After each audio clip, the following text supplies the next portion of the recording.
దయచేసి ఎక్కడి వారు అక్కడ నిశ్శబ్దముగా కూర్చోవాలి. దైవజనులు చాలా సుదూర ప్రాంతం నుంచి చాలా బిజీగా ఉన్నప్పటికీ పరిచర్యలో మన యొక్క ఆహ్వానాన్ని మన్నించి ఇల్లందు ప్రాంతాన్ని ప్రేమించి శ్రేష్టమైన వర్తమానంతో మన మధ్యలోకి వచ్చి ఉన్నారు. ఈ సమయాన్ని వారికి అప్పగిస్తున్నారు. అందరం చప్పట్లు కొడుతూ వారిని గౌరవంగా ఆహ్వానించుదాం, ప్రభువుని మహిమపరచుదాం.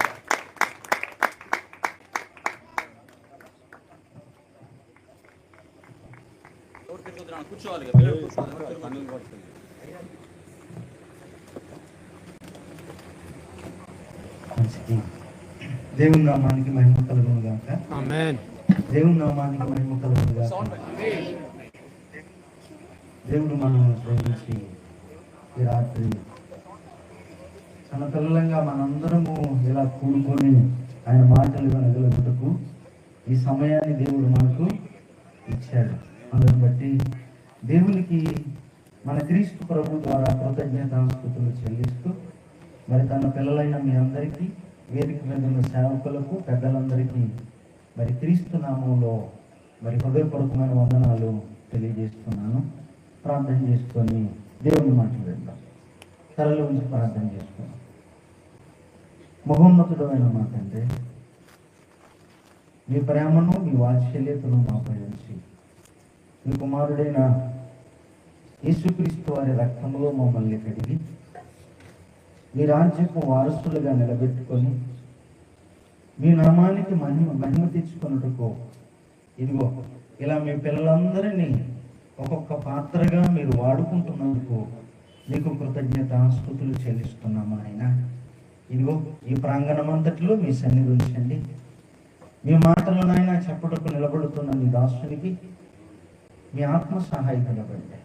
మీ సన్నిధి ప్రభావంలో ఈ ప్రాంగణమంతా ఉంచమని, ఈ కూడిక ద్వారా మహిమ పొందమని మా రక్షకుడు మీ కుమారుడు యేసుక్రీస్తు వారి నామంలో ఈ ప్రార్థన అడిగి వేడుకుంటున్నాను తండ్రి. ఆమేన్. దేవుని నామానికి మహిమ కలుగును గాక. దేవుని నామానికి మహిమ కలుగును గాక. అందరం గట్టిగా చెప్పుదామా? దేవుని నామానికి మహిమ కలుగును గాక. మంచిది. పరలోకం ఉన్న దేవుడు మనల్ని ప్రేమించి ఈ రక్షణ భాగ్యాన్ని దేవుడు మనకు ఇచ్చాడు. ఇది మనం కష్టపడి తెచ్చుకున్నది కాదు. దేవుడే మనల్ని ప్రేమించి తన పిల్లలుగా ఉండుటకు తన కుమారుడైన యేసుక్రీస్తు వారి ద్వారా మనల్ని ఈ రక్షణ అనే భాగ్యంలోనికి తీసుకొని వచ్చాడు. రక్షణ ఏంటన్నది బైబిల్. రక్షణ ఏంటట? భాగ్యం. అదే చాలా గొప్ప భాగ్యం రక్షణ. ఈ రక్షణ అనే భాగ్యంలోనికి దేవుడు మనల్ని తీసుకొని వచ్చి ఈ రక్షణ జీవితంలో మనం ఎలా ఎదగాలో మనకు నేర్పించడానికి మన ముందు ఎందరినో మాదిరిగా దేవుడు ఉంచాడు. ఎందరూ మన ముందు నిలబడ్డాక వారి వెనకాల మనం నిలబడుతున్నాం. ఆ నిలబడిన వారిలో ముందు వరుసలో ప్రవక్తలు ఉన్నారు. ఆ నిలబడిన వారిలో అపోస్తులు ఉన్నారు. ఇలా మనం చూస్తే త్యాగమూర్తులు మన ముందు ఉన్నారు చాలా మంది. వారి తర్వాత ఆ వరుసలోనికి మనం వచ్చాం. ఇలా దేవుడు వారిని వాడుకుంటూ వారి జీవితాలలో దేవుడు చేస్తున్న మేలులు, వారి జీవితాలలో వారు చేసిన త్యాగములు, ఈ భక్తి జీవితంలోనికి వారు వచ్చి వారు సమర్పించుకున్న విధానాలు ఈ పరిశుద్ధ గ్రంథంలో దేవుడు మన ముందు వ్రాయించటం. ఇవన్నీ ఏంటి అని మనం అడిగితే అవి మనకి మెలకువ రావడానికి, లేదంటే అవి మనకు బుద్ధి కలగడానికి, అవి మనల్ని ముందుకు నడిపించడానికి అని మనకి లేఖనం చెబుతుంది. ఇలా బైబిల్లో ఉన్న విషయాలు క్రైస్తవులంగా మనం ఎందరో సేవకులు చెబుతున్నప్పుడు వింటున్నాం. మన స్థానిక సేవకులు చెప్పినప్పుడు కూడా మనం వింటున్నాం. ఈ బైబిల్లో రాయబడిన ప్రతి మాట వినడానికే కాదు కానీ విని మనల్ని మనం మార్చుకోవడానికి దేవుడు ఈ మాటలు వ్రాయించాడు. ఆ వ్రాయబడిన మాటల్లోకి మనం వెళ్ళి చూడగలిగితే అదే చదవబడిన వాక్య భాగం 2వ పత్రిక, పేతురు గారు రాసిన 2వ పత్రిక 1వ అధ్యాయం 4వ వచనాన్ని చదువుకుందాం. చెప్తున్నాడు గ్రంథకర్త, ఒకసారి చదివి సహాయం చేయండి.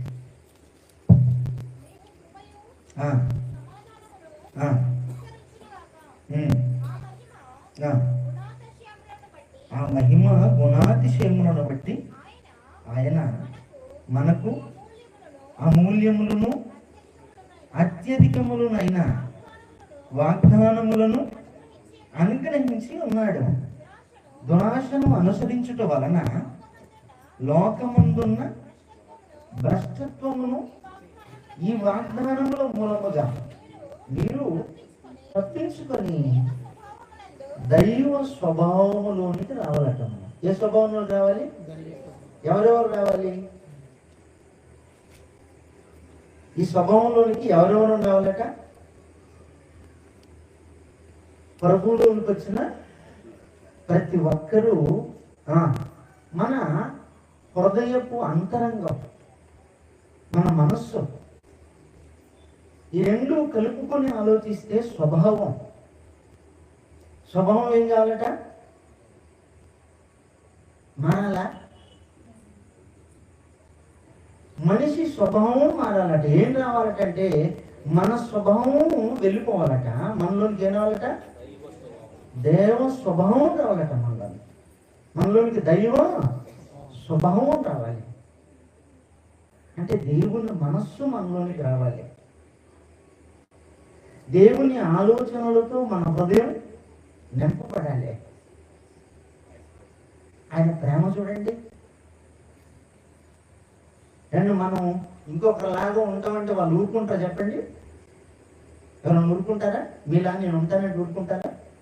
దేవుడు అనే మాట ఏంటంటే తన పరిశుద్ధ సేవకులతో వ్రాయిస్తున్న మాట, మీకు దైవ స్వభావం మీలోనికి రావాలి.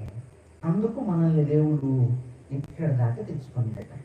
ఎక్కడి నుంచి? లోకంలో ఉన్న మనల్ని దేవుడు ఇదిగో ఇక్కడ దాకా తెచ్చుకున్నాడు, రక్షణ ఇచ్చి.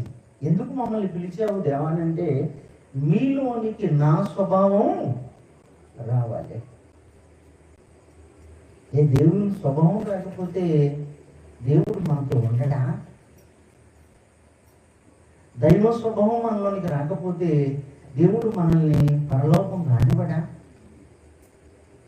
దైవ స్వభావం మనకు రాకపోతే భూమి మీద దేవుడు మనకు దీవెనివ్వడా? దైవ స్వభావం రాకపోతే మన కుటుంబంతో దేవుడు ఉండడా? ఎప్పుడన్నా ఆలోచించారా? ఎందుకు మనలోనికి దైవ స్వభావం రావాలి? దాన్ని దేవుడు ఎందుకు కోరుకుంటున్నాడు? ఈరోజు ప్రభువులోకి వచ్చాం, వాక్యం వింటున్నాం, కానీ ఆయన ఇచ్చిన దీవెనలు, ఆయన ఇచ్చిన ఆశీర్వాదం, ఆయన ఇచ్చిన వాగ్దానములు, ఆయన మన కొరకు సిద్ధపరుస్తున్న పరలోకం, ఇవన్నీ మనకు శాశ్వతంగా మనతో ఉండాలని అంటే మనలోనికి ఏం రావాలట?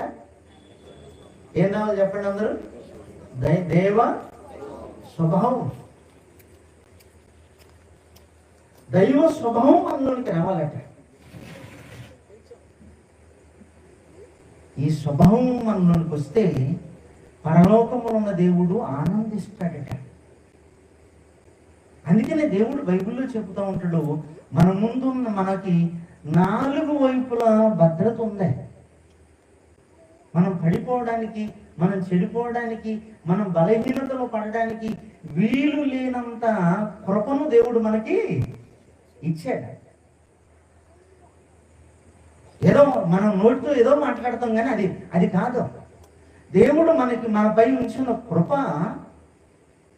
ఎంత గొప్పదనంటే మనం పడిపోవడానికి, మనం జారిపోవడానికి వీలు లేనంత కృప దేవుడు మనపై చూపించాడు.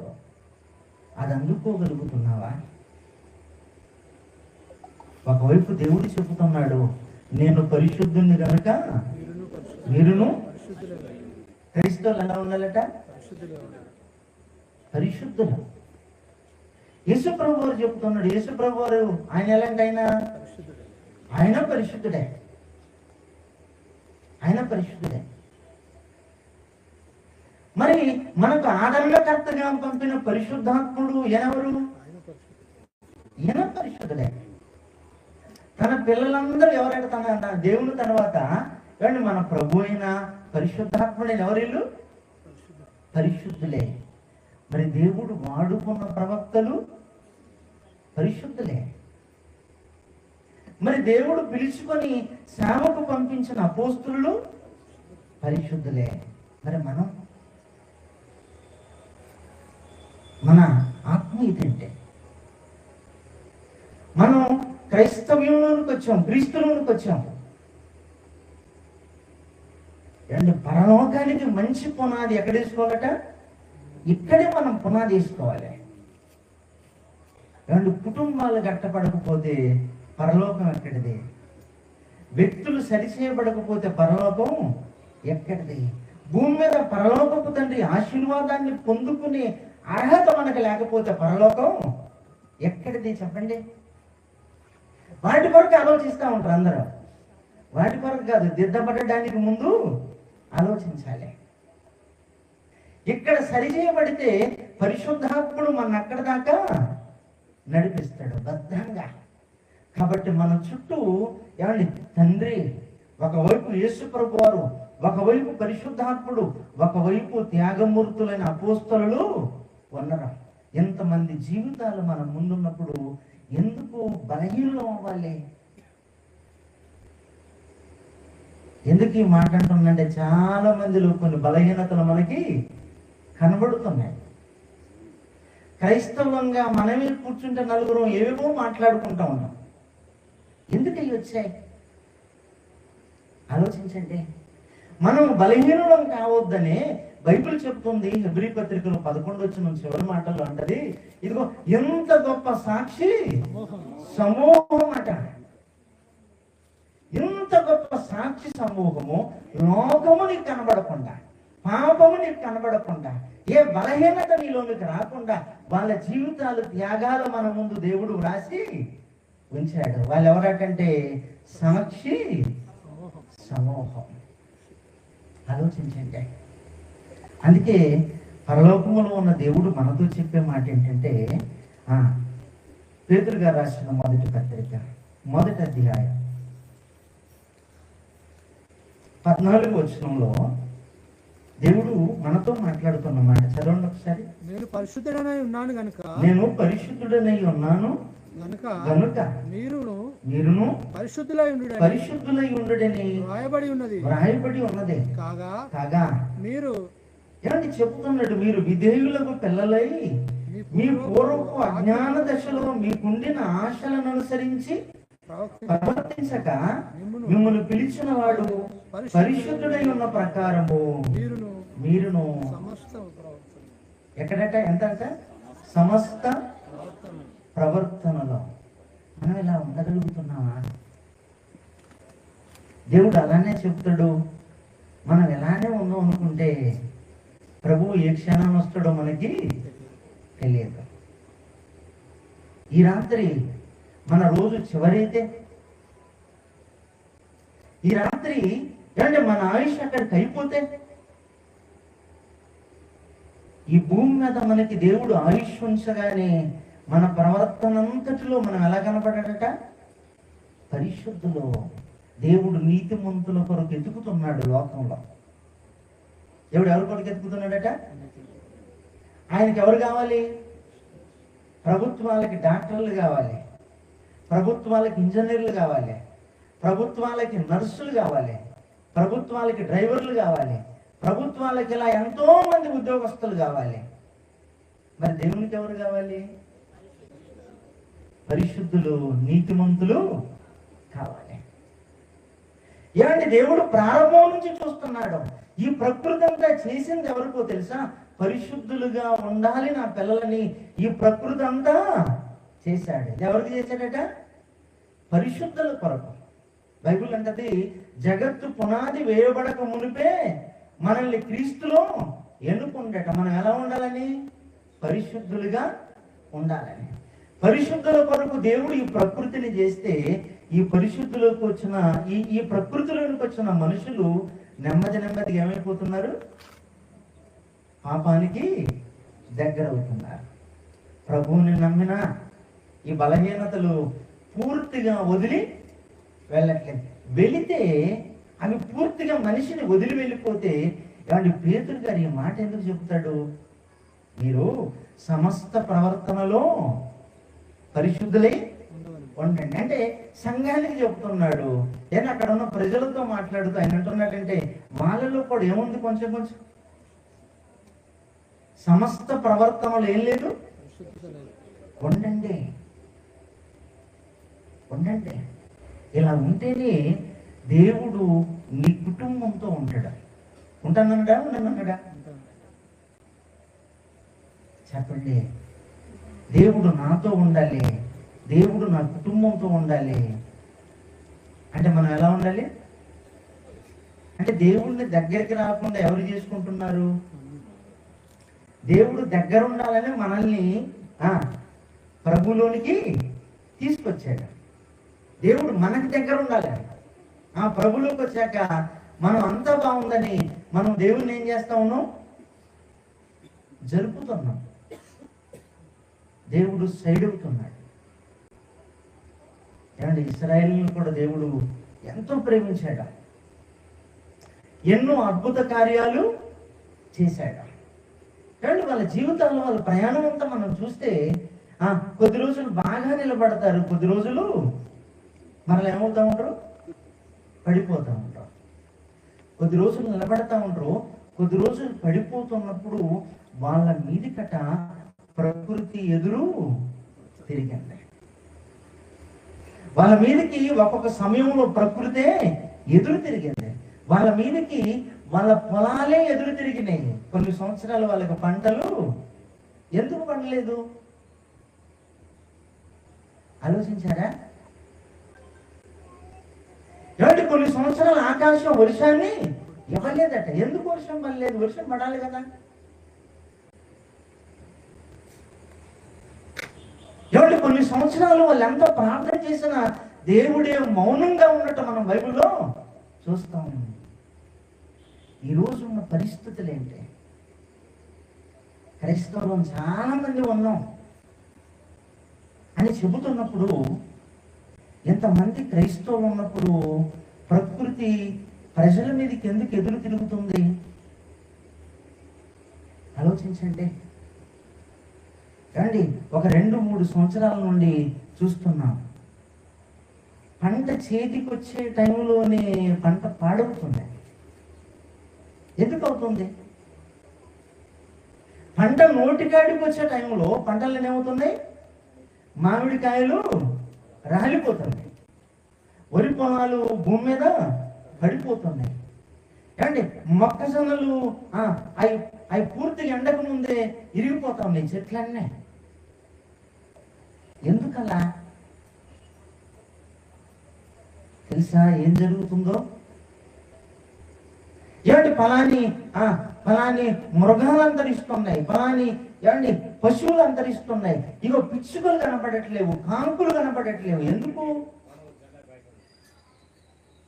ఎందుకు ఇలా జరుగుతుంది అని బైబిల్ని ఆలోచిస్తే బైబిల్ మనకి సంపూర్ణంగా విషయాలు తెలియజేస్తుంది. ఎందుకు ఇలా అంటే దేవుని మాట వినని ప్రజల ముందు దేవుడు ఒక్కొక్కటి తీసేస్తున్నాడా? పాకిస్తాన్ మన మాట వినలేదని నీటిని ఆపేశాం. ఏం చేసాం? నీటిని ఆపేశాం. నీటిని ఆపేసినా వినలేదని ఏమంటే ప్రపంచ బ్యాంకులకు ఒక సలహా ఇచ్చారట. వాళ్ళకి ఏ సహాయం చేయకూడదు అంటే అన్ని వైపులా అన్ని ఏమైపోతున్నాయి? దగ్గరికి వస్తున్నాయి. ఈరోజు ప్రకృతిలో బ్రతుకుతున్న మనుషులకు కూడా నలువైపుల నుంచి ఏదో ఒత్తిడి వచ్చినట్టు కనబడట్లేదా మనకి? ఈ ఒత్తిడి ఎందుకు వస్తుంది? తినే ఆహార పదార్థాలకు అంతా ఏమండి రేట్ ఎందుకు పెరుగుతుంది? ఇవన్నీ మనం ఆలోచిస్తే నీతిమంతులు భూమి మీద ఏమైపోయారు? తగ్గుతున్నారు. అబ్రహాం గారు చెప్పాడా లేదా? చెప్పాడా? సొదొమ గొమొర్రా విషయం అబ్రహాం గారికి ఏం చెప్పాడు? 5 మంది ఉంటే ఎవరు ఉండాలంటే అందులో? నీతిమంతులు. అంటే మనం నమ్ముకున్న దేవుడు పరలోకపు తండ్రికి ఎవరు కావాలట? నీతిమంతులు. అని అంటే నీతిమంతులే పరిశుద్ధులైతే, లేదా పరిశుద్ధులే నీతిమంతులైతే, మనం పరిశుద్ధులుగా ఉండడానికి దేవుడు మనల్ని పిలిచాడు. ప్రభువుని నమ్ముకున్న వాళ్ళందరూ పరిశుద్ధత కలిగి సమస్త ప్రవర్తన విషయంలో ఉంటే దేవుడు వారితో తప్పకుండా ఉంటాడా? చూడండి, హోషేయ గ్రంథంలో ఒక మంచి మాట చెప్తుండ్రు దేవుడు. చూడండి, 4వ అధ్యాయం 1వ వచనం. హోషేయ గ్రంథంలో దేవుడు ప్రజలతో మాట్లాడుతూ మన ముందున్న తరాలతో దేవుడే మాట్లాడి పలుకుతున్నమాట. హోషేయ గ్రంథం 4వ అధ్యాయం 1వ వచనం. ఇశ్రాయేలు వారలారా దేవుని మాట ఆలకించుడి, సత్యమును కనికరమును దేవుని గురించిన జ్ఞానమును దేశమందు లేకపోవట చూచి యెహోవా దేశ నివాసులతో వ్యాజ్యమాడుతున్నాడు. దేవుడు వ్యాజ్యమాడుతున్నాడు ప్రజలతో. ప్రేమించే దేవుడు, హక్కును చేర్చుకునే దేవుడు, మన కన్నీరు తుడిచే దేవుడు, మనని ఓదార్చే దేవుడు, మనని చేయబట్టి నడిపించే దేవుడు. ఇంత ప్రేమమూర్తి వ్యాజ్యం ఎందుకు ఆడుతున్నాడు? ఆలోచించారా?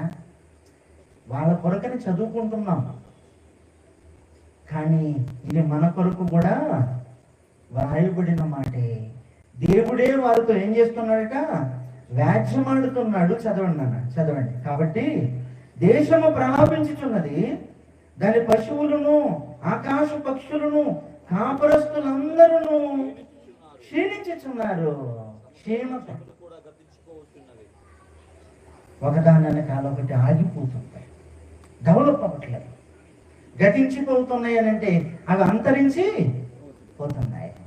ఏంటి కారణం అంటే, నా పిల్లలని ఎవరినైతే ఎన్నుకున్నానో, అబ్రహాం గారిని, యాకోబు గారిని, ఇస్సాక్ గారిని, వారి నుండి వచ్చిన 12 గోత్రాలని, ఈ 12 గోత్రాలు ప్రపంచానికి మాదిరిగా ఉండాలని నేను అనుకుంటే, ఈ 12 గోత్రాలే నా మహిమను ఏం చేశారు?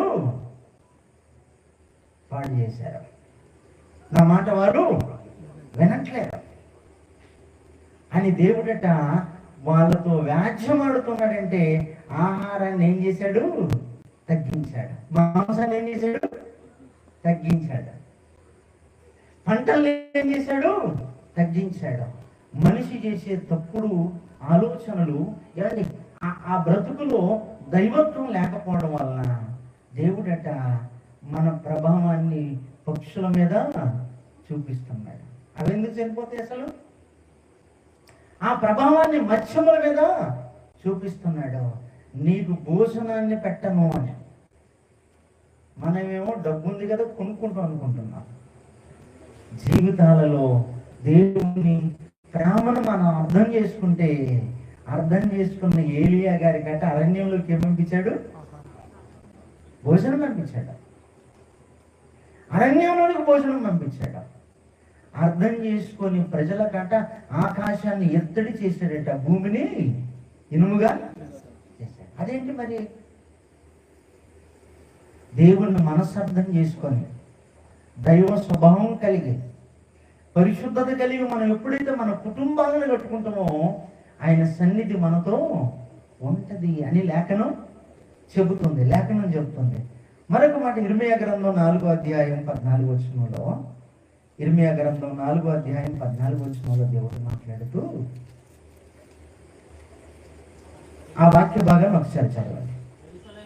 యెరూషలేమా, నీవు రక్షింపబడినట్లు నీ హృదయములో నుండి చెడుతనమును, ఏంటి వాళ్ళకు కూడా చెప్పాడు, మనకనే కాదు, వాళ్ళు గనిలా ఏం పోవాలంటే హృదయంలో నుంచి చెడుతనం.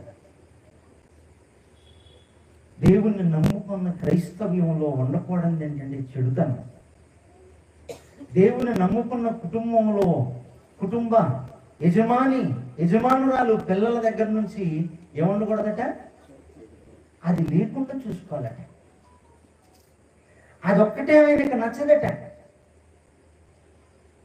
అంటే నువ్వు భోజనం చేసినా దేవుడు ఏమనడు, నువ్వు హ్యాపీగా ఉన్నా ఏమనడు, నువ్వు సంతోషపడ్డా ఏమనడు, నువ్వు కొత్త బట్టలు వేసుకున్నా ఏమనడు. కానీ ఏముండదట మన కుటుంబంలో, చెడుతనం అంట.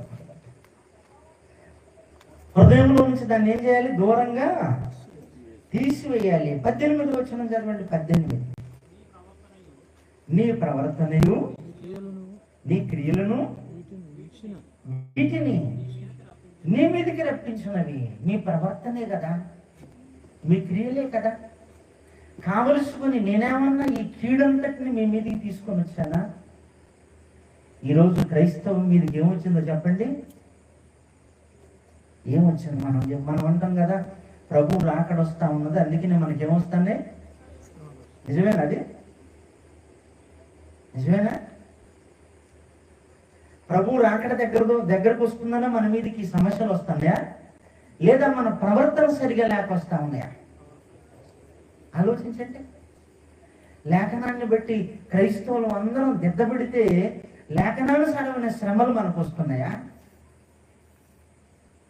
ప్రవర్తన బాలేక, నోరు బాలేక, క్రియలు బాలేక, తలంపులు బాలేక.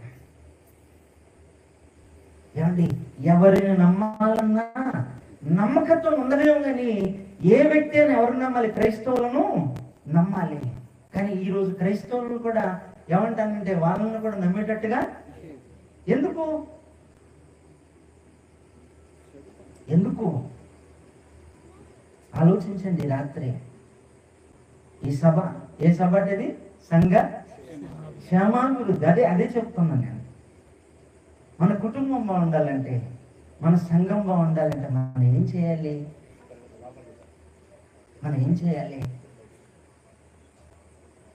ఏదో గొప్ప పదాలు, గొప్ప మాటలు పలకడం మంచిదే. కానీ ఆ గొప్ప సంగతులు మనం మాట్లాడేటప్పుడు చిన్న మన జీవితాన్ని ఏం చేసుకోవాలి? సరి చేసుకోవాలి. అదే ఇశ్రాయేలుతో చెప్పాడు దేవుడు, ఇదిగో నీ హృదయమును నువ్వు మార్చుకోవాలి అని చెప్తున్నాడు. 5వ అధ్యాయం 1వ వచనంలోకి వెళ్తే అక్కడ కూడా యెరూషలేము వీధులలో అటు ఇటు పరిగెత్తుచు చూచి తెలుసుకొనుడి, దాని రాజవీధులలో విచారణ చేయుడి, న్యాయము జరిగించుచు నమ్మకముగా నుండ యత్నించుచున్న ఒకడు మీకు కనబడిన ఎడల నేను ఆ పట్టణాన్ని ఏమి అనను. ఏమంటాడట? నేను క్షమిస్తా అంటున్నాడా? అదే కదా, నేను క్షమిస్తా.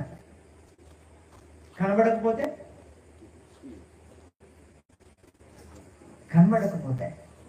అంటే పట్టణములోనే ఒక వ్యక్తి లేడా? అందరూ దేవుని ప్రజలే కదా, అందరూ ఆరాధన చేస్తున్నారు, అందరూ యెహోవాకు మహిమ కలుగును గాక అంటున్నారు, అందరూ శనివారం అంతా దేవాలయంలోకి వెళుతున్నారు ఆ రోజు. అయినా దేవుడు ప్రవక్తతో చెబుతున్నాడు, ఏమో తెలుసా, ఒకడు మీకు కనబడిన ఎడలా నేను దాన్ని క్షమించుదను. ఎలాంటి వాళ్ళు కనపడాలట? యథార్థంగా నమ్మకంగా ఉండే వాళ్ళు కనపడాలట. కానీ దేవునికి వాళ్ళు కనబడట్లేదు అన్నది ఎవరి బాధ? దేవుని బాధ. దేవుని పిల్లలారా ఆలోచించండి.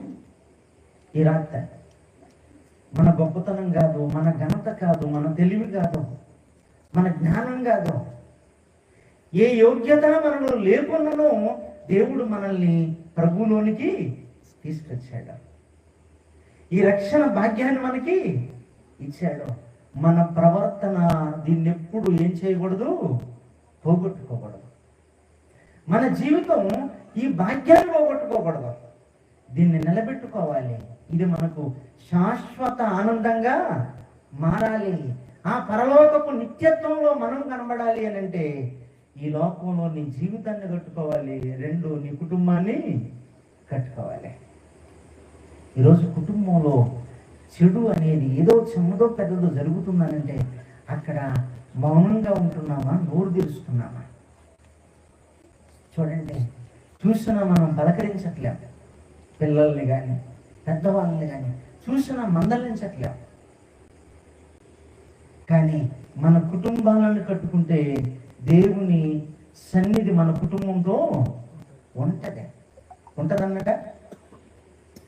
అన్నదాన్ని లేదా చెప్పండి? అన్నాడు దేవుడు, నేను ఉంటానని అన్నాడు. మీ కుటుంబాలతో నేను ఉంటానని దేవుడు చెప్పాడు. ఒకరోజు హగ్గయ్య గారు ఉన్నారు కదా, హగ్గయ్య ప్రవక్త. హగ్గయ్య గారు తిరిగి దేవాలయాన్ని కట్టడానికి ప్రయత్నం చేస్తున్నారు. దేవాలయాన్ని కడుతున్నారు. ఆయన మాట్లాడాడు, మీరు మీ మీ ఇండ్లు బాగున్నవి, దేవాలయం బాగాలేదు, మీ దేవాలయాన్ని కూడా బాగు చేసుకోండి అని చెప్పాడు. ప్రజలందరూ వచ్చి నేను సిమెంట్ ఇస్తా, నేను ఇటుకలు ఇస్తా, నేను పని చేస్తా అని రోజు కొంతమంది వచ్చి దేవాలయ పని చేస్తూ ఉన్నారు. చేస్తున్నప్పుడు ఒకరోజు దేవుడు అన్నాడు, హగ్గయ్య దేవాలయాన్ని కట్టడం ఆపేసే అన్నాడా? ఎప్పుడు చూసారా? ఏమన్నాడు దేవుడు? దేవాలయాన్ని కట్టడం ఆపాయి. అదేంటండి ఏమా? లేదయ్యా, నేను చెబుతున్నా కదా, ఆపాయి. ఏంటి దేవుడు ఏం పరిశీలన చేశాడు? ఆలోచిస్తే దేవాలయాన్ని కట్టడానికి వస్తున్న దేవుని పిల్లలైన వారందరట ఉదయం నుంచి సాయంత్రం వరకు దేవాలయ పని చేస్తూ ఉన్నారు. సాయంత్రం అయినాక పాపం పని చేస్తూ ఉన్నారు. ఇది ఎవరు చూశారు? దేవుడు చూశారు. ఏమంటే ప్రతిరోజు కొంతమంది దేవాలయాన్ని కట్టడానికి వస్తున్నారు, చక్కగా పని చేస్తూ ఉన్నారు. ఏం చేశామంటే, నేను దేవుని పని చేశాను, నేను సువార్త చేశాను, నీకేం చేసావు? నేను కరపత్రాలు పంచాను. నువ్వేం చేసావు? సంఘంలో ఆరాధన చేస్తా ఉన్నా. నువ్వేం చేసావు? ప్రతి ఆదివారం మందిరాన్ని సిద్ధం చేస్తా ఉన్నా. మంచిదే. మిగతా టైంలో ఏం చేస్తున్నావు? దేవుడు అడుగుతున్నాడు ఈ మాట. మిగతా టైంలో ఏం చేస్తున్నావు? నేను బ్రతకడానికి పని చేస్తున్నా, ఆ పని టైంలో కూడా నీ ప్రవర్తన ఏంటి? చూసావా? హగ్గయ్య దగ్గరికి దేవుడు వచ్చి మాట్లాడుతున్నాడు. చూడండి, హగ్గయ్య గ్రంథం ఏనన్నా 2వ అధ్యాయం 10వ వచనం నుంచి చదువుకున్నాం. ఒక మంచి మాట ఉంది, దీన్ని వివరిస్తాను నేను ఇక్కడ. 2వ అధ్యాయం 10వ వచనం చదవండి అమ్మ. మరియు 2వ సంవత్సరమున చదవండి 24వ దినమున యెహోవా ప్రవక్తయగు హగ్గయ్యతో మాట్లాడింది ఏమనగా, సైన్యములకు అధిపతియగు యెహోవా ఇలాగు సెలవిచ్చుచున్నాడు, యాజకుల యొద్ద విచారణ చేయండి. ఏం చేయాలట? విచారణ చేయండి. యాజకుల యొద్ద విచారణ చేయండి. ఒకడు ప్రతిష్ఠితమైన మాంసమును తన వస్త్రపు చెంగున కట్టుకొని రొట్టెనైనను మాంసమును ద్రాక్షరసమునైనను తైలమునైనను మరి ఏ విధమగు భోజన పదార్థములనైనను ముట్టిన ఎడల ఆ ముట్టినవి ప్రతిష్ఠితమగునా అని అడిగాడు. ఎవరు? దేవుడు అడిగాడు. అంటే వాళ్ళందరూ ఏమన్నారు? కావు అన్నారట. ఏమన్నారు? కావండి అన్నారట. కావు తండ్రి అని చెప్పారట. అర్థమేంటో చెప్పండి దానికి. ఏమండి, ప్రతిష్ఠితమైన మాంసం దేవునికి అర్పించింది, అందులో ఏ దోషము లేదు. అదట వస్త్రపు చెంగులో కట్టుకోవాలట. కట్టుకొని అక్కడున్న రొట్టె మీద అద్దాలట. దాన్ని అక్కడున్న వంటకాల మీద ఇలా అద్దాలి. అక్కడున్న ద్రాక్షరసంలో ఇలా ముంచాలి. ముంచినప్పుడు దేవుడు అంటున్నాడు, ఈ వస్తువులు ఏమైనా పరిశుద్ధం అయినయా అని అడిగాడు. అడిగితే ఆయన లేదయ్యా కాలేదని చెప్పారు. అంటే కాలేదు అని చెప్పారు. అప్పుడు మళ్ళీ కింద లైన్లో చెబుతున్నాడు, చదవన్నా. శవమును ముట్టుట వలన ఒకడు అంటుపడి అట్టి వాటిలో దేనినైనను ముట్టిన ఎడల తాను ముట్టినది అపవిత్రమగున అని హగ్గై మరలా అడుగగా యాజకులు అది అపవిత్రమగున. ఇందులో ఏమున్నది అని మనం ఆలోచిస్తే దేవుడు మనతో చెప్తున్నాడు, నీ భక్తి జీవితపు ప్రారంభం నుంచి నువ్వెంత జాగ్రత్తగా ఉంటావో ముందు మంచిదే, కానీ నువ్వు ఏదో ఒక రోజు ఒక్క తప్పుడు ఆలోచన చేసినా కూడా నీ భక్తి అంతా ఏమవుతుంది? నీ భక్తి అంతా పాడవుతుంది. అనంటే ఒక్క చెడు విషయం ఏమవుతుందనంటే, ఒక చెడు విషయం ఏమవుతుందంటే, ఇదిగో నీ భక్తినంతా పాడు చేస్తుంది. నీ భక్తినంతా పాడు చేస్తుంది.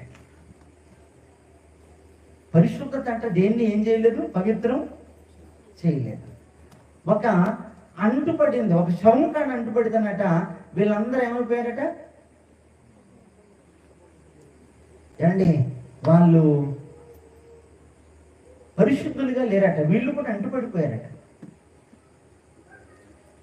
ఆలోచించి శవం కాడికి వెళ్ళి వస్తానట, వీళ్ళ కూడా ఏమొచ్చిందట?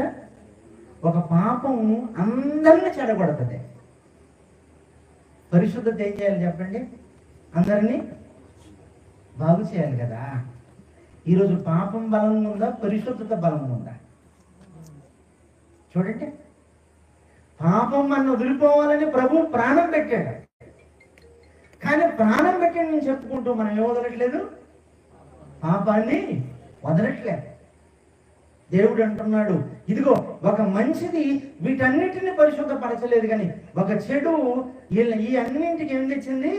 చెడుని అంటించింది. అందుకే కదా మీ పంటలు చెప్తున్నాడు, ఆ లైన్లో అంతా చెప్తాడు, మీ పంటలు కొద్దిగానే, మీ ఆదాయం తక్కువైపోయింది, మీ రాబడి తక్కువైపోయింది. ఎందుకనంటే నా దేవాలయాన్ని బాగా కట్టలేదని కాదు, మీ ప్రవర్తన బాగాలేదు, మీ ప్రవర్తన బాగాలేదు.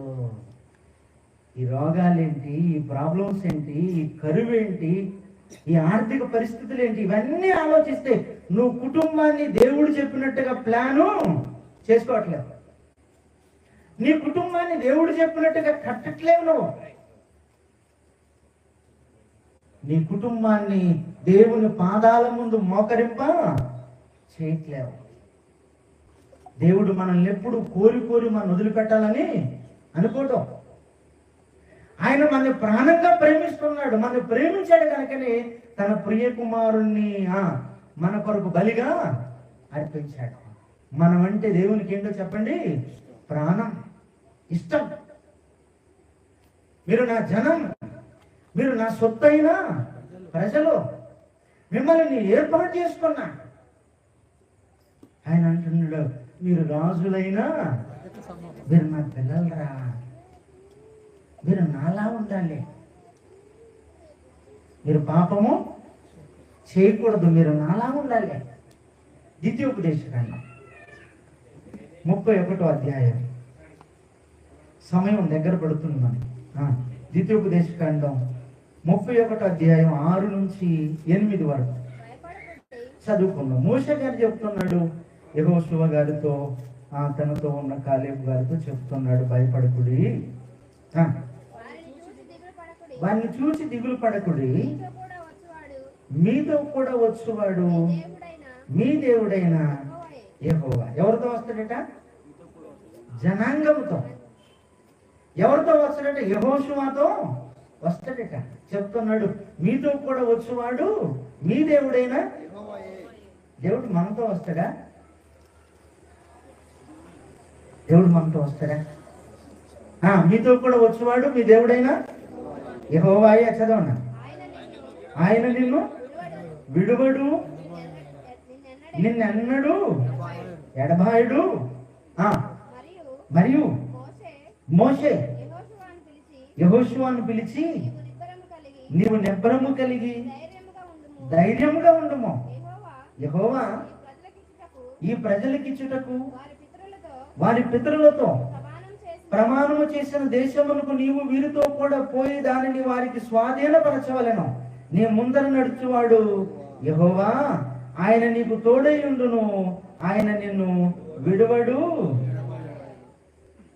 ఆయన ప్రేమ చూడండి, నిన్ను విడువడు. ఎందుకు అప్పుడప్పుడు విడిచిపెట్టాడు? మరి ప్రాబ్లం ఎవరిది? దేవుడు మారాడా, మన మారవన్నాడా? చెప్పండి. అబ్రహాం గారి దగ్గర ఒకలాగున్నాడు, ఇక్కడికి వచ్చాక అపోస్తుల దగ్గర ఒకలాగున్నాడు, మన దగ్గర ఒకలాగున్నాడు అని బైబిల్ ఉందా? లేదండి. దేవుడు అన్నాడు, నిన్న నేడు నేను మిమ్మల్ని ప్రేమిస్తాను. అబ్రహాం గారిని ప్రేమించాను. అబ్రహాము గారు అంత నీతిగా మీరుంటే మిమ్మల్ని ప్రేమిస్తాను. అబ్రహాం గారి కుటుంబానికి ఒక ప్రాబ్లం వచ్చింది. వాళ్ళ భార్య మీద ఎవడో కన్నేశాడట. అబ్రహాం గారు సైలెంట్గా ఉన్నాడు, కానీ దేవుడు ఏం చేయలేదు. దేవుడు సైలెంట్గా ఉండలేదు. అంటే మనం నీతిగా ఉంటే నీ భార్యని కాపాడతాడు, నీ పిల్లల్ని కాపాడతాడు, నిన్ను కాపాడతాడు, నీ కుటుంబం చుట్టూ ఆయన కంచె వేస్తాడు. శోధకుడు ఆ కంచె లోపటి నుంచి లోపటికి రాడు, తెలుసా? దేవుణ్ణి అడుగుతున్నాడు, యోబు చుట్టూ నువ్వేమేశావు? మన చుట్టూ కంచె ఉందా నాన్న? మన కుటుంబం చుట్టూ కంచె ఉందా? దేవుడు అంటున్నాడు, నిన్ను విడువను, ఎడబాయను. హెబ్రీయులకు రాసిన పత్రిక 13వ అధ్యాయం 5వ వచనం చదవండి. హెబ్రీయులకు రాసిన పత్రిక 13వ అధ్యాయం 5వ వచనం. ఏమాత్రమును ధనాపేక్ష లేని వారై మీకు కలిగిన వాటితో తృప్తిగా ఉండండి. ఉన్న దాంట్లో తృప్తి ఉండండి. మిమ్మల్ని ఏమాత్రమును విడువను. ఈ మాట ఎక్కడ చెప్తున్నాడు? ఇది కొత్త నిబంధన, ప్రభు తర్వాత చెప్తున్నాడు. ఇది మనకి. మిమ్మల్ని విడువను, ఏమాత్రమును మిమ్మల్ని ఎడబాయను, నేను మీతో ఉంటానని ఆయనే చెప్పాడు కదా. ఆయనే చెప్పాడు కదా. చెప్పిన ఆయన మన ఎప్పుడు మోసం, ఆయన మాట తప్పడం. నీ కుటుంబంలో దేవుని కార్యం జరగట్లేదంటే, నీ కుటుంబంలో ఎవరో ఒకరు మారట్లేదంటే, నీ ప్రార్థనకి సమాధానం రావట్లేదనంటే ప్రాబ్లం నీ కుటుంబంలో ఉన్నది, కానీ దేవునిలో ఏ ప్రాబ్లం లేదు. ఆయన ప్రేమమూర్తి. ఆయన మనల్ని అమితముగా ప్రేమిస్తున్నాడు. మనం దూరంగా వెళ్ళిపోయి మన జీవితాలు పాడైపోతే ఏమండి, పశ్చాత్తాపం కలిగి దేవాని ఆయన వైపు తిరిగితే ఆయన అన్నాడు, నేను మీ వైపు తిరుగుతాను, హక్కును చేర్చుకుంటాడు. కాబట్టి రాత్రి ఆలోచించండి.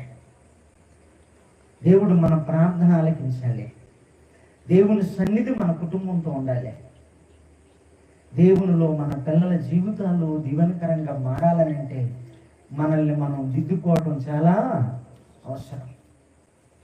సంఘం కూడా, సంఘం మనందరం కలిస్తే దేవుని సంఘం అయితే, దేవుని సంఘము క్షమాభివృద్ధి పొందాలి అని అంటే సంఘ సభ్యులందరూ ఎలా ఉండాలో చెప్పండి. ఈరోజు అలా ఉంటున్నారా? ఏమండి అలా ఉంటున్నామని అంటే ప్రారంభ సంఘం చెప్పుది, మీరు ఏక మనస్సును, ఏక తాత్పర్యమును, ఏకాత్మయు ఇవి ఉన్నది ఆ సంఘంలో. ఎందుకు దేవుడు దూరం అవుతున్నాడని నేను ఆలోచిస్తూ ఉంటాను. నేను ఎవరికి చెప్పినా ఇవే చెప్తాను. నేను ముందు మన కుటుంబాలను, మన సంఘాలను దిద్దుకుంటే పరలోకంలో దేవుడు మనతో ఉంటాడు. దేవుడు ఏంటి, యేసుప్రభు ఏం చెప్పాడు? మీరు ఎక్కడ 2-3 ఉంటే మీ మధ్య ఉంటండా? మరి ఉంటండా? లేదు. ఎందుకు ఉండట్లేదంటే మన మనసులో కలవట్లేదు. ఎందుకు ఉండట్లేదంటే మన క్రియల్లో మార్పు లేదు. ఎందుకు ఉండట్లేదంటే మనలో దైవ స్వభావం లేదు. దేవుని పిల్లలారా, మనం నామకార్థంగా ఉంటే ఏదో ఒక రోజు బండిలో పెట్రోల్ అయిపోయినట్టు మన టైం కూడా అయిపోతాయి. ఏదో ఒక రోజు మన టైం అయిపోతాయి. మనం టైం అయిపోగానే మనం అక్కడికి వెళ్ళాలి. వెళితే రానివద్దా? అక్కడికి మనం రానివ్వాలంటే ఇక్కడ మనం సత్ప్రవర్తన కలిగి మనం జీవించాలి. యాకోబు పత్రిక చూడండి, 2వ అధ్యాయం 5వ వచనం. యాకోబు పత్రిక 2వ అధ్యాయం 5వ వచనంలో, నా ప్రియ సహోదరులారా, ఈ లోక విషయంలో దరిద్రులైన వారిని విశ్వాసమందు భాగ్యవంతులనుగా. ఏమండి, భాగ్యవంతులు మనమంతా. ఏ ఆస్తి ఉందని భాగ్యవంతులు? ఎందులో భాగ్యవంతులం అంటే ఈ లోక విషయంలో మనం దరిద్రులం కావచ్చు, కానీ రక్షణ విషయంలో మనం ఎవరమాట భాగ్యవంతులం. ఈ ఆస్తిని పోగొట్టుకోకండి. రక్షణలోనికి వచ్చిన మనం భాగ్యవంతులం. సర్వోన్నతుడు, సర్వలోక పరిపాలకుడు, సర్వశక్తిమంతుడే మన తండ్రి. ఆయనకి చేతబంది ఏముందో చెప్పండి. ఆయనకి చేతబంది ఏంటి? మన తలంపులు, మన మనస్తత్వం, మన అంతరంగం చీకటిమయం కావటం వలన దేవుడు మనం మొర వినట్లేడు, దేవుడు మనతో నడవట్లేదు. కానీ ఆయన ఎందుకు మనతో ఉండడు? మోషే గారు చెప్తున్నాడు, మీతో కూడా వచ్చువాడు మీ దేవుడైనా మీతో వస్తాడు.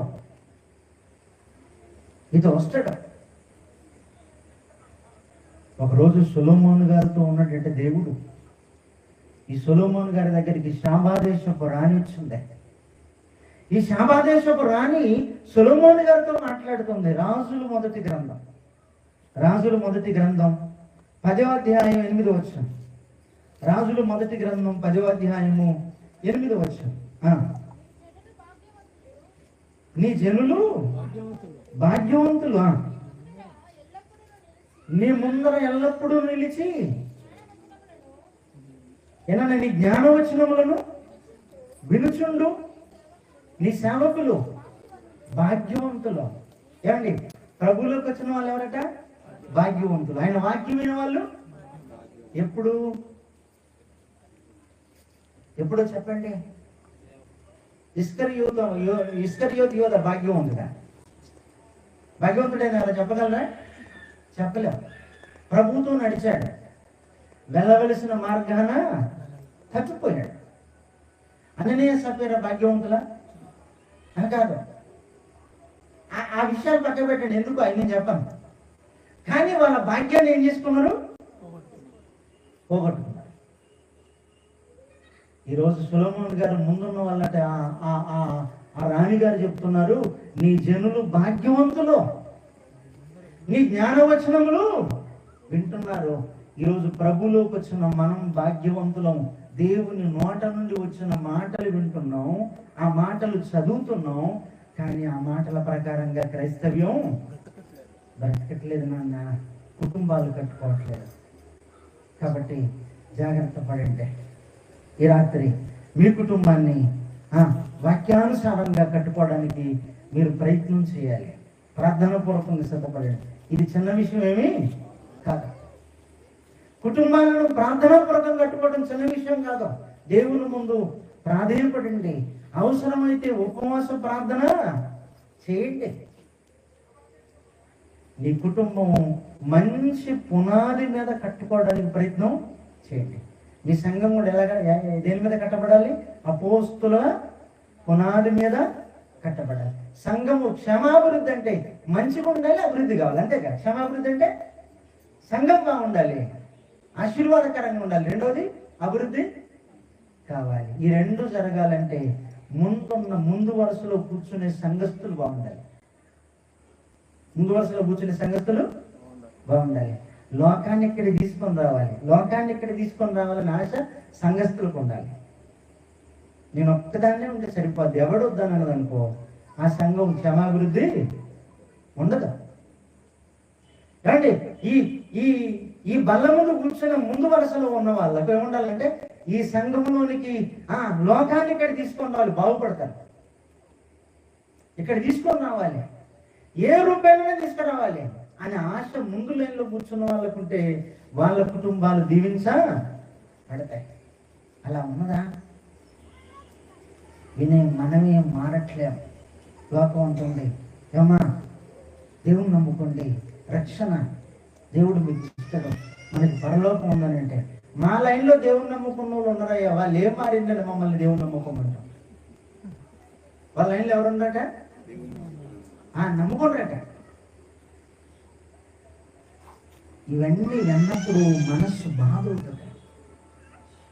మరొకరు రాకుండా ఆటంకం ఎవరు ఉన్నాం? మనమే. కాబట్టి దేవుని పిల్లలాగా దేవుడు మనతో ఉంటానని చెప్పాడు.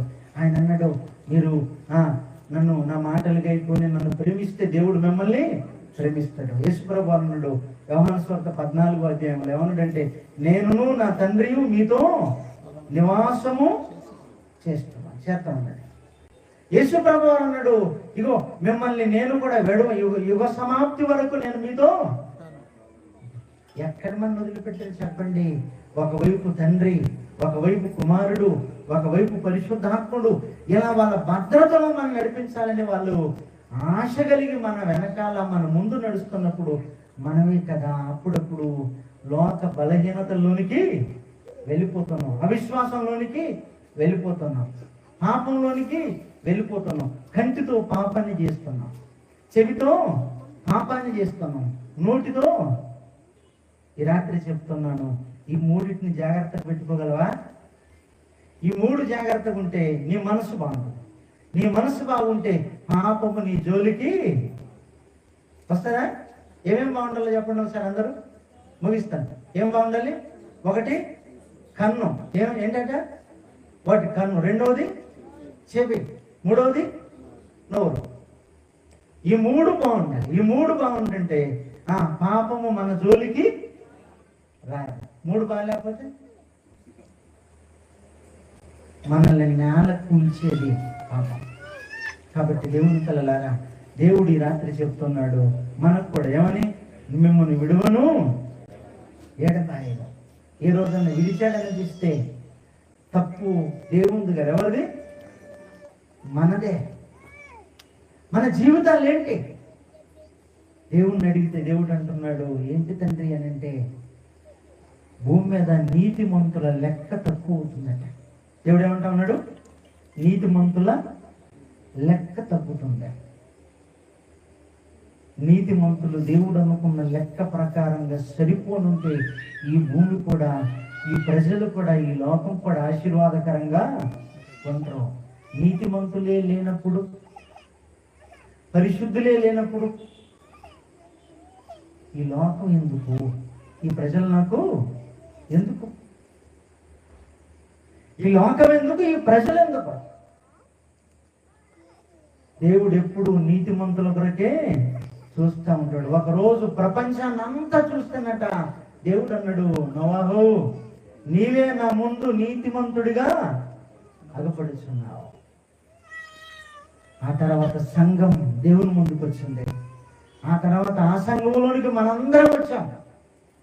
అదే క్రీస్తు సంఘం, ఆయన రక్తం ఇచ్చి కొన్న సంఘం. ఆ సంఘ సభ్యులో మనందరం. అలాంటప్పుడు మనం ఎలా ఉండాలి అని అంటే, నీతిమంతులుగా ఉండాలి, పరిశుద్ధులంగా ఉండాలి, యథార్థవంతులుగా ఉండాలి. ఇలా మనం అన్ని సుగుణాలు కాపాడుకుంటే దేవుడు నిన్ను విడువడు, ఎడబాయడు. ఏ కీడు నీ గుడారము. ఇవన్నీ ఒట్టు మాటల, ఒట్టిగా చెప్పండి. భక్తి లేక దేవుడు అప్పుడు వాళ్ళతో ఉన్నాడు కానీ మనతో ఉండడా? దేవుడు వాళ్ళకి భద్రత ఇచ్చాడు కానీ మనకి ఇవ్వడు. మన చంపేస్తాడు, మన దరిద్రులను చేస్తాడు. అలా ఉందా బైబిల్లో? ఆయన చాలా గొప్ప రామమూర్తి. అర్హత లేని మనకి స్థితిని ఇచ్చాడు. కాబట్టి దేవుని పిల్లలాగా మనం లోకంలో కలవటం కాదు కానీ లోకాన్ని ప్రభులోనికి తీసుకొని వద్దాం. మనం మాదిరిగా ఉండాలి. ఎలా ఉండాలి? మాదిరి. మీ సంఘంలో యవ్వన పిల్లలకు, పెద్దవాళ్ళు ఎలా ఉండాలి? మాదిరి. యవన పిల్లలు సండే స్కూల్ పిల్లలకి ఎలా ఉండాలి? మాదిరి. సంఘం అనేది ఒక పొలం. ఈ పొలంలోనికి ఎప్పుడు చెడు కీటకాన్ని రానివ్వదు. ఈ పొలంలో ఉన్న వాళ్ళందరూ భద్రతగా ఉండాలి. అందుకే ప్రభు చెప్తాడు, మీరు సంఘానికి ఎలా ఉండాలి? స్తంభాలు అంటాడు. ఎలా ఉండాలట? స్తంభాలు. కాబట్టి సంఘం అనేది ఒక పొలంలోనికి ఎలకలు రానిచ్చామనుకో, ఎలకలు ఏం చేస్తాయి? పాడు చేస్తాయి. చాలా జాగ్రత్తలు ఉండాలి. సంఘం ఒకటి క్షేమము, రెండోది అభివృద్ధి. సేవకులు చాలా మంది ఉన్నారు, అనుభవం కలిగిన విశ్వాసం ఉన్న వాళ్ళు ఉన్నారు. కాబట్టి ఎక్కడున్నా సంఘం బాగుండాలంటే సంఘ సభ్యులందరూ చాలా బాగుండాలి. ఆ సంఘం ద్వారా దేవుడు గొప్ప కార్యాలు చేస్తాడు. ఆ సంఘం ప్రార్థిస్తానట, ఆ సంఘం ముందు ఏమి నిలబడబట? పాతాళ లోకపు ద్వారములు నిలబడబట దాని ముందు. అంత గొప్ప ఆధిక్యత సంఘానికి ఇచ్చాడు. అందులో నేనొక సభ్యుని. దేవుని పిల్లలారా చెప్పండి, ఈ భాగ్యాన్ని మనం ఎప్పుడు పోగొట్టుకోవద్దు. ముగిస్తాను. మొదటి పేతురుగా రాసిన మొదటి పత్రిక 1వ అధ్యాయం 4వ వచనం చదవండి. ముగిస్తాం. మన జీవితాన్ని ఒకసారి అక్కడ చూసుకొని మనం ముగించుకున్నాం. 2వ పత్రిక 1వ అధ్యాయం 4వ వచనం.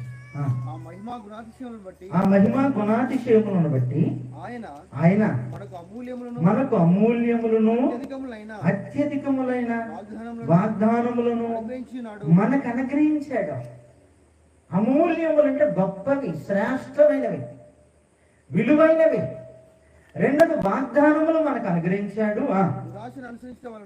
కాబట్టి దురాశను మనం అనుసరించడం వలన లోకమందున్న భ్రష్టత్వమును ఈ వాగ్దానముల మూలంగా మీరు ఆ భ్రష్టత్వాన్ని తప్పించుకోండి. కానీ భ్రష్టత్వంలోనే పడిపోకండి. భ్రష్టత్వాన్ని తప్పించుకొని దైవ స్వభావమందు పాలివారగునట్లు వాటిని మనకు దేవుడు ఇచ్చాడు. దేవుని స్వభావంలో మనం ఏం కావాలట? పాలివారం. ఆయన స్వభావాన్ని మనకు పంచుతాడా? పాలిస్తాడా?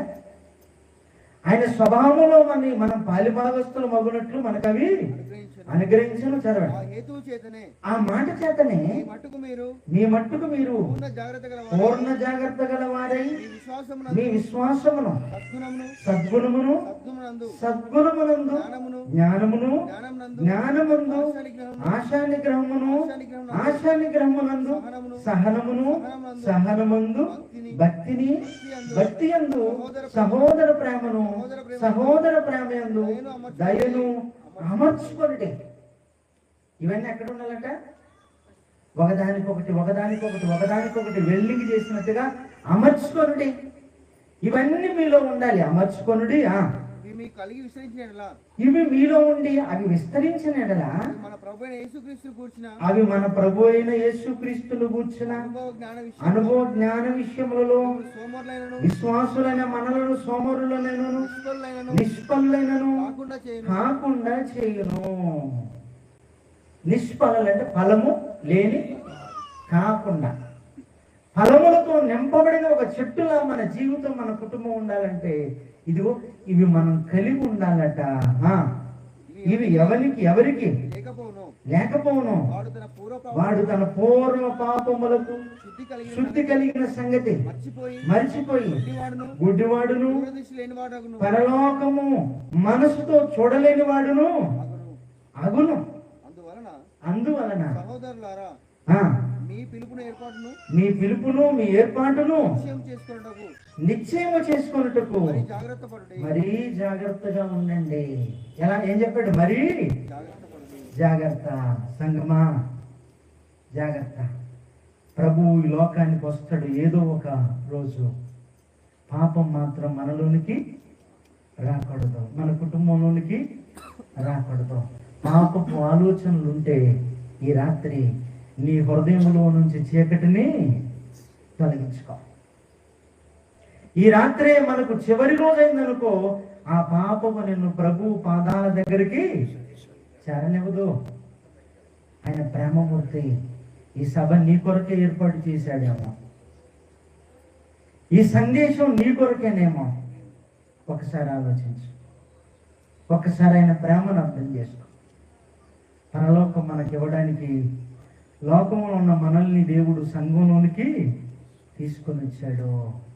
సత్ప్రవర్తన కలిగి మన కుటుంబాలు ఆశీర్వదింపబడాలనేది దేవుని ఆలోచన. కాబట్టి అలా మీ కుటుంబాలను కట్టుకోవలసిందిగా మనస్ఫూర్తిగా నేను కోరుకుంటూ, దేవుడు మిమ్మల్ని మీ కుటుంబాలను దీవించునుగాక. దేవుడు మిమ్మల్ని అందరినీ సత్య మార్గములో నడిపించునుగాక. దేవుడు తన సకలాశీర్వాదములతో మీ కుటుంబాలను నిలబెట్టునుగాక. ప్రార్థన చేస్తాను. మహోన్నతుడైన మా తండ్రి, మీరిచ్చిన సమయాన్ని, సందేశాన్ని బట్టి నీకు కృతజ్ఞత స్తుతులు చెల్లిస్తున్నాను. నేను వట్టివాడను, ఎన్నిక లేని వాడను. తండ్రి, ఈ మాటలు ఎందుకు పలికించారో, ఎవరిని కదిలిస్తున్నారో, ఎవరితో మాట్లాడారో సమస్తము మీకు తెలుసు నాయన. మీరు కార్యము చేయండి.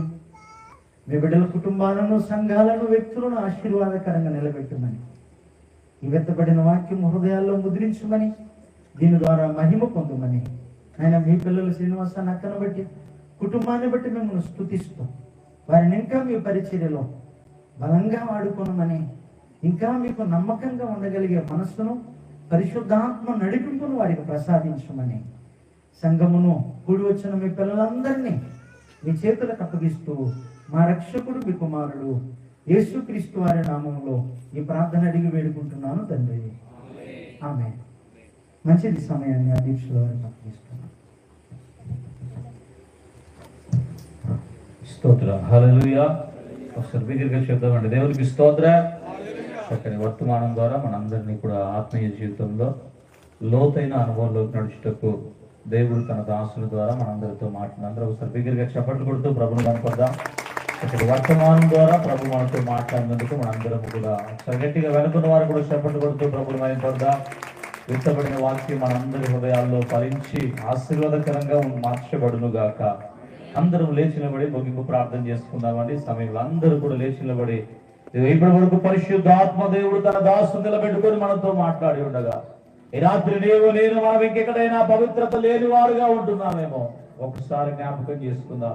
ఒకసారి మనల్ని మనం సరి చేసుకుందాం. అందరూ కూడా లేచి నిలబడి, స్త్రీలు, పురుషులు, యవనులు, వృద్ధులు, క్షణులు అందరూ కూడా లేచి నిలబడి, ఈ రాత్రి దేవుడు తన దాసుని దూర ప్రాంతంలో నుంచి మన మధ్యలోకి నడిపించి, పరిశుద్ధాత్మ దేవుడు మనతో మాట్లాడుతున్నదా, ఇంకా ఎక్కడైనా మనము పవిత్రతలో పడిపోయామేమో, దైవ మార్గంలో పడిపోయామేమో, దేవుడికి విరోధమైన మార్గాల్లో జీవిస్తున్నామేమో, కానీ ఒకసారి రాత్రి మనందరం మనల్ని సరి చేసుకుంటూ, ప్రభువా ఇదిగో నన్ను ఉద్దేశించే రాత్రి నీవు మాట్లాడి ఉన్నావేమో, నేను సరి చేయబట్టకే నాతో మాట్లాడి ఉన్నావేమో, అయ్యా నేను నీ వైపుకు నడిపించబట్టకే ఈ రాత్రి నాతో మాట్లాడి ఉన్నావేమో ప్రభువా, ఈ రాత్రి నన్ను తండ్రి అయ్యా ఇదిగో ప్రభు ప్రేమించి సభ ఏర్పాటు చేస్తారేమో ప్రభువా, నేనే ఇంకా నీకు దూరంగా ఉన్నానేమో. ఎవరికి వారుగా ప్రతి ఒక్కరు ప్రార్థన చేద్దాం. రెండు చేతులు పైకెత్తి, ఇదిగో దేవుని యొక్క వాక్యం సర్వజ్ఞనీతిగా నీవు నేను మనము దేవుని యొక్క వాక్యానుసారంగా జీవిస్తున్నామా, దేవుడు మనల్ని కలుగజేసినటువంటి పవిత్రతను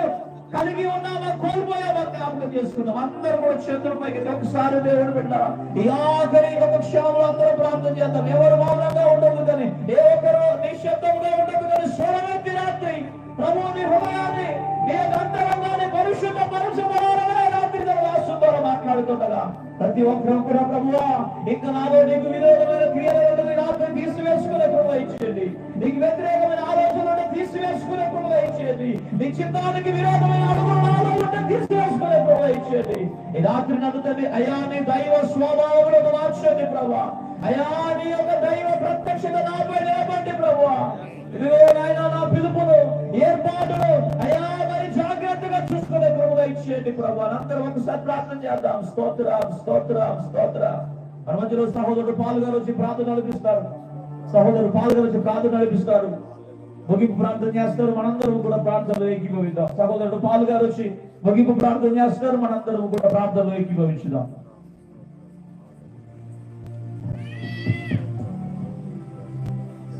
తెలియజేస్తున్నాం. ప్రేమనమ్మకం కలిగిన మా ప్రియ పనులకు తండ్రి, ఇంతవరకు ప్రభు నీ దాసుల ద్వారా ప్రభు మాకేమైతే కావాల్సినదో వర్తమానం మీరు వారిలో ఉండి మీరు మాతో మాట్లాడినందుకు మీ కృతజ్ఞతలు తెలుస్తున్నాను తండ్రి.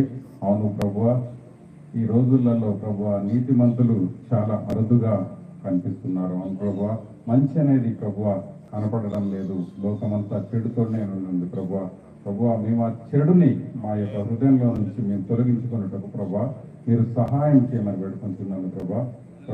ఈ సభ ద్వారా అనేకులు మారు మనసు పొంది రక్షింపబడుటకు నీ కృప అనుగ్రహించమని వేడుకుంటున్నాను వాక్యం అందించిన ఈ సేవకుని బలపరిచి ఇంకా అనేక ప్రాంతాలలో అనేక మందిని నీలో నడిపించుటకు మీరు వారికి బలము, శక్తి, నీ ఆత్మ జ్ఞానం అనుగ్రహించమని వేడుకుంటున్నాను తండ్రి. తండ్రి, ఏ ఒక్కరు కూడా తప్పిపోకుండా అందరూ నీ యొక్క రాజ్యములో చేరుటకు మీరు కృప అనుగ్రహించమని వేడుకుంటున్నాను ఈ యొక్క సభ ద్వారా, పాఠం ద్వారా మీరు మహిమ పొందారు అదేవిధంగా వాక్యము ద్వారా మహిమ పొందారు మాలో ఉన్న ప్రతి ఒక్కరిని మీరు ఆశీర్వాదించి దీవించమని వేడుకుంటున్నాను విన్న వాక్యము వ్యర్థమైపోకుండా సాతాను వాక్యాన్ని మా యొక్క హృదయంలో నుంచి ఎత్తుకొని పోకుండా వాక్య ప్రకారము నీకు ఇష్టంలో మేము జీవించినట్టు మీరు కృప అనుగ్రహించని వేడుకొంచు. మరి ఒకసారి ఈ విధంగా మేమందరము కూడుకొని నిన్ను మహిమపరచుటకు నీవు కృప అనుగ్రహించని వేడుకుంటున్నాను. అదేవిధంగా సభ ఏర్పాటు చేసిన యోగాన్ని, అదేవిధంగా వారి కుటుంబంను, సంఘాన్ని మీరు ఆశీర్వాదించి దీవించండి తండ్రి. ఇంకనూ రాబోయే రోజులలో అనేకులకు సాక్షిగా వారు వాడబడినట్లు, అనేకులకు మాదిరికరంగా వారు ఉన్నట్లు మీరు సహాయం చేయమని వేడుకుంటున్నాను. సంఘాన్ని దీవించి అభివృద్ధి పరచండి సంఘాన్ని విశాలపరచమని వేడుకుంటున్నాను. సంఘ సరిహద్దులు మీరు విశాలపరచమని వేడుకుంటున్నాను తండ్రి. ఇంకనూ వారికి సహాయం చేసి రాబోయే దినాలలో గొప్ప సేవ జరిగి ఈ యొక్క నామమునకు మహిమ తెచ్చినట్లు మీరు సహాయం చేయమని వేడుకొంచు ఈ యొక్క చిన్ని ప్రార్థన మీ సన్నిధికి చేర్చుకోమని మా ప్రభువును రక్షకుడనైన యేసు క్రీస్తు అతి పరిశుద్ధ నామమున ప్రార్థించి మిమ్మల్ని అడిగి వేడుకొంటున్నాను తండ్రి. ఆమేన్. మన తండ్రి అయిన దేవుని దీవెన, తన కుమారుడైన యేసు క్రీస్తు వారి కృప, పరిశుద్ధాత్మని అన్యోన్య సహవాసము, నిత్య జీవము మనందరికీ, తన సేవకులైన యోబన్నకును వారి కుటుంబానికి, కూడి వచ్చిన తన పిల్లలందరికీ సదాకాలము తోడుగాక. దేవాతి దేవునికి సమస్త మహిమ కలుగును గాక. అందరికీ ప్రభు నామములో నిండైన వందనాలని సమయంలో స్థానిక దైవ విషయంలో ఓట్ ఆఫ్ థ్యాంక్స్ చెప్తారు.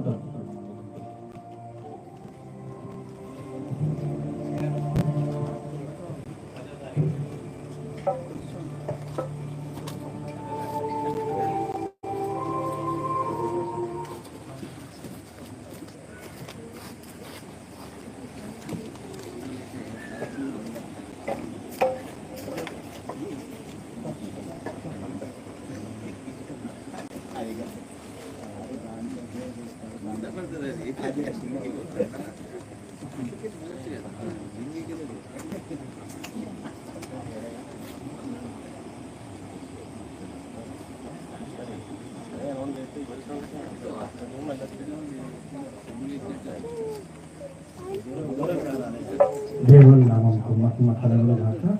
మరి ఈ ప్రార్థన కూడికకు వచ్చిన మీ అందరికీ యేసుక్రీస్తు నామములో శుభములు, వందనములు తెలియపరుస్తున్నాం. దైవ సేవకులకు, సేవకురాలకు, సంఘస్థులకు అందరికీ మీకు ప్రత్యేక వందనాలు చెల్లిస్తున్నాం. మరి మనం పిలిచిన వెంటనే మన ఆహ్వానాన్ని మన్నించి మరి దూర ప్రాంతం నుండి శ్రీనివాస్ అన్న డ్యూటీకి పోయి 3 గంటలకు ఇంటికి వచ్చి అన్న నుండి 175 కిలోమీటర్లు అప్ అండ్ డౌన్ 300 చిల్లర. మరి మన ఆహ్వానం మన్నించి వచ్చారు. వారికి కూడా మరి మా సంఘం తరఫున ప్రత్యేకమైన వందనాలు తెలుస్తున్నాను. మరి ముఖ్యంగా సేవకులైన వారు మనం ఏమేమి నేర్చుకున్న మాటలు మన జీవితంలో ఉపయోగపడుతున్నాయా లేదా, మన కుటుంబంలో మనం రోజుకు రోజు అభివృద్ధి చెందుతున్నామా, మన పరిశీలన చేసుకోవాలి. కుటుంబాలను చక్కబెట్టుకోవాలి, సంఘాలను చక్కబెట్టుకోవాలి. మరి ఇత్తబడిన ప్రతి మాట దేవునికి మహిమకరమైన మాటలు, మన సంఘాలకు, మన కుటుంబాలకు ఆశీర్వాదకరమైన మాటలను నేను విశ్వసిస్తున్నాను. మీరు ఎంతమంది అయితే విశ్వసిస్తున్నారో మరి మరి నిజంగా మరి ఆహారం నుంచి వచ్చిన మరి శ్రీనివాస్ అన్న దగ్గర తోటి వచ్చిన మరి ఆశవకు మరి చిన్న ప్రవీణ్ రాజేష్ వారికి కూడా మరి సంఘం తరఫున ప్రత్యేకంగా కృతజ్ఞతలు. మరి ఈ ప్రార్థన ఇంతటితో ముగించబడింది. మళ్ళీ ప్రతి నెల 10వ తారీఖు ఇక్కడే ఉంటుంది ప్రార్థన. మేము ప్రతి నెల ఈ మీటింగ్ ఇట్లా పెట్టాలి అని మేము ఆశపడుతున్నాం. ప్రతి నెల 10వ తారీఖు ఇక్కడ పెడదాం అనుకుంటాను. ఇది ఫస్ట్ సారి పెట్టాం కాబట్టి ఇంకేమన్నా మరి సౌకర్యాలు ఏమైనా తక్కువ అయితే మమ్మల్ని మన్నించామని మీకు ప్రేమపూర్వకంగా విషయం తెలియపరుస్తున్నాను. ఈ చిన్న మాటలు ముగిస్తున్నాను. అందరికీ ప్రత్యేకమైన వందనాలు. ఆమేన్.